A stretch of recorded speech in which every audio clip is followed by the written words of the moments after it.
War রুসগি ওয়াস সাইদি, নবীজি ডান হাত দিয়ে বাম হাত এমন ভাবে ধরতেন যে ডান হাতটা বাম হাতের তালুর পিঠের উপর থাকতো। দেখেন পিঠ, এরপরে পাইলাম ওয়ার রুসগি ওয়াস সাইদি, কবজি এবং বাহু। এবার দেখেন তো এইভাবে প্রথমে আসেন, এই যে ডান হাত দিয়ে বাম হাত ধরলাম, এতটুকু এটা হাত কিনা বলেন, এটা বাম হাত কিনা, এটা ডান হাত কিনা, এই হাত ধরলাম, এতটুকু বুঝলাম হাত ধরছি। তাহলে তিরমিজি শরীফের 252 নাম্বার হাদিস, আমি হাত ধরলাম।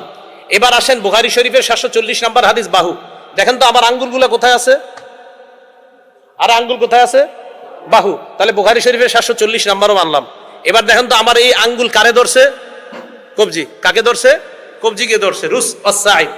এবার দেখেন 727 নাম্বার হাদিস মানলে ডান হাত দিয়ে বাম হাত ধরা হয়ে যায়, ডান হাতকে বাম হাতের বাহুর উপরে, এই যে বাহুর উপরে রাখা হয়ে যায়, ডান হাত দিয়ে বাম হাতের কবজিও ধরা হয়ে যায়।